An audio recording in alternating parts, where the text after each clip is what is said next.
aid after a disaster if the countries do not accept the American idea of birth control, and this has happened many times all over the world. One example is the Southern American country of Guyana, which was hit by a hurricane back in 1997.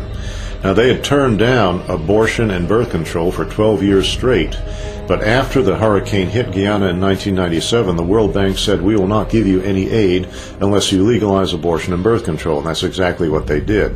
I've seen this several times in Africa, where droughts have hit, and the United Nations and USAID will not assist unless they accept birth control. I've been all through Africa myself, and I've seen medical clinics that are full of birth control devices, but no safe motherhood delivery kits. There's no anesthesia, there's not even any bandages there. There's crates and crates of birth control pills and condoms. Now, while our commitment to birth control is going up every year, our commitment to authentic economic development is dropping. So we see less clean drinking water funding, less school funding, see less medical clinic funding. Another example is Haiti.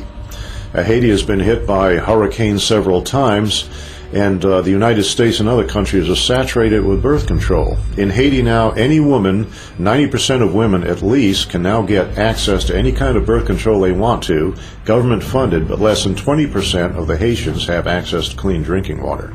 Now try to imagine there being a natural catastrophe in a country like Canada or Australia or France or England.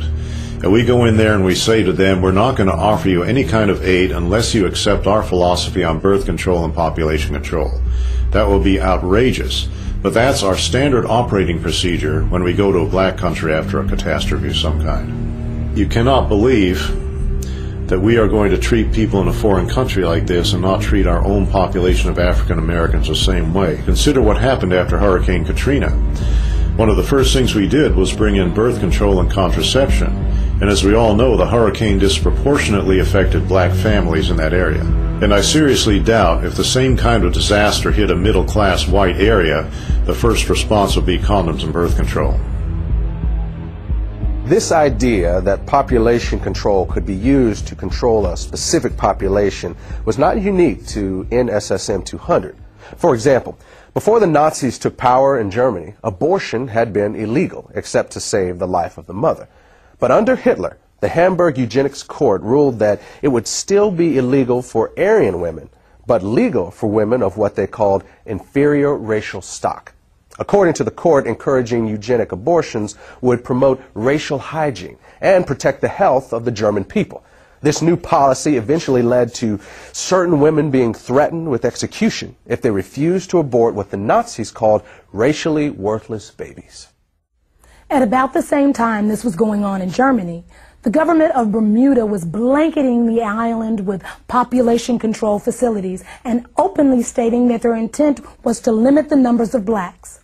Then in 1958, blacks in the Caribbean rebelled against a Planned Parenthood-led birth control campaign that was exclusively targeted at non-white residents, while at the same time, prosperous white residents were being encouraged to multiply.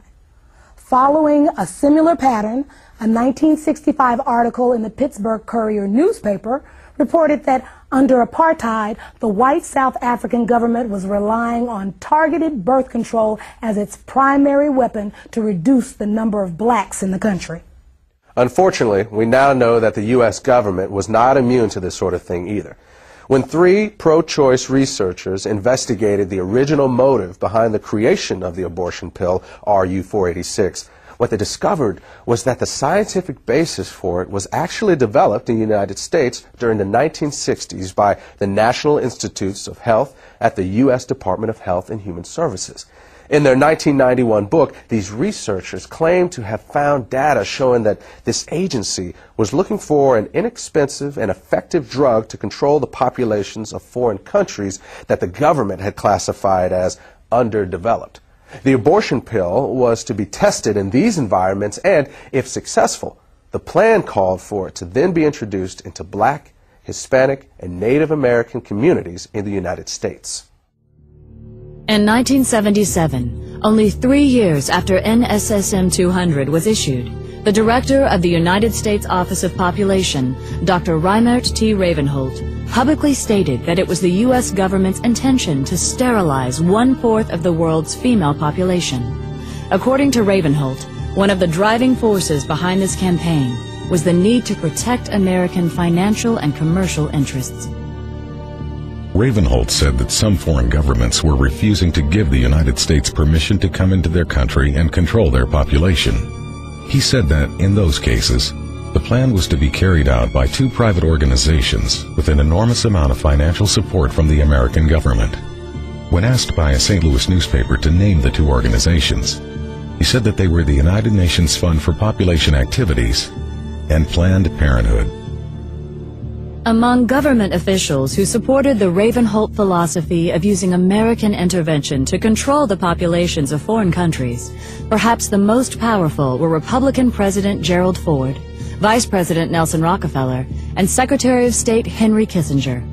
In the mid-1970s, while serving as foreign policy advisor to the Ford-Rockefeller administration, Kissinger personally helped Planned Parenthood set up an abortion counseling program for Vietnam refugees who were being housed at Camp Pendleton Marine Corps Base in California. This was done despite the fact that the vast majority of these refugees were known to be strongly opposed to abortion, and not one of them had ever requested abortion counseling.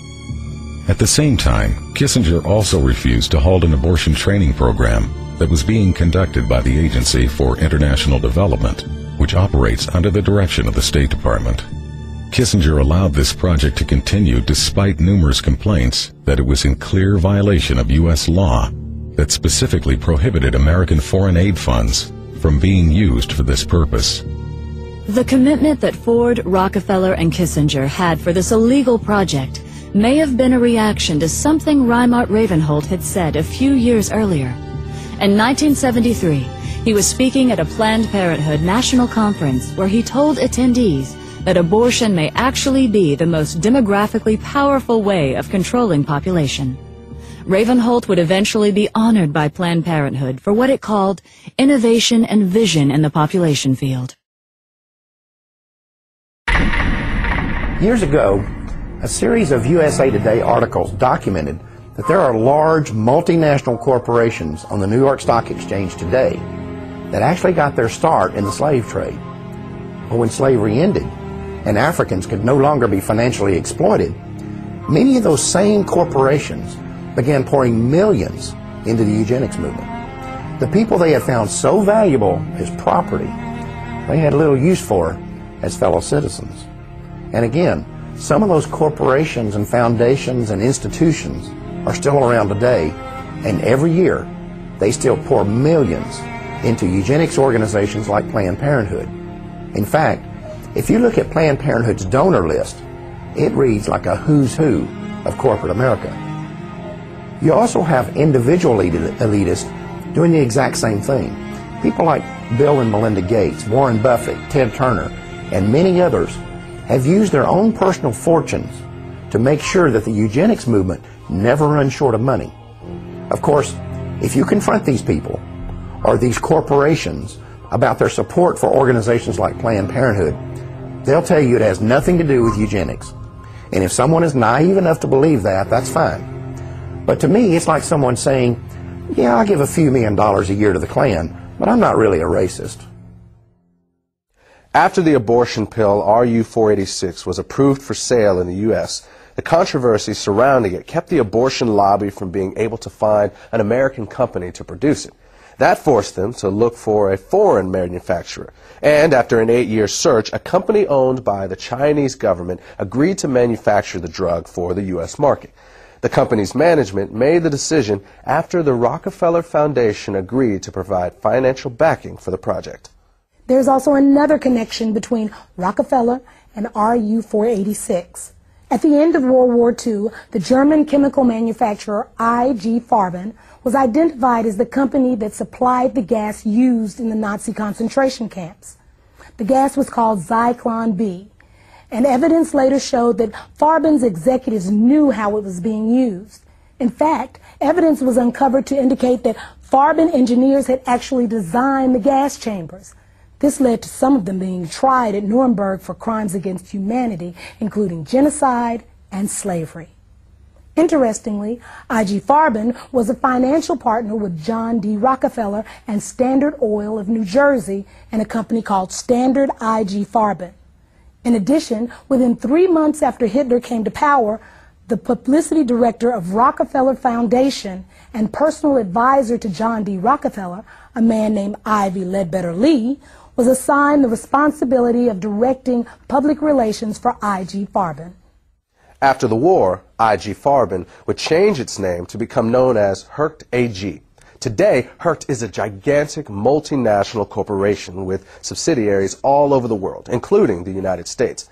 Ironically, one of Hercht's subsidiaries, Rusal-Yuclof, is the French company that developed RU-486. In other words, the same company that produced the gas used in the Nazi death camps also produced the abortion pill that is now being used in American abortion clinics.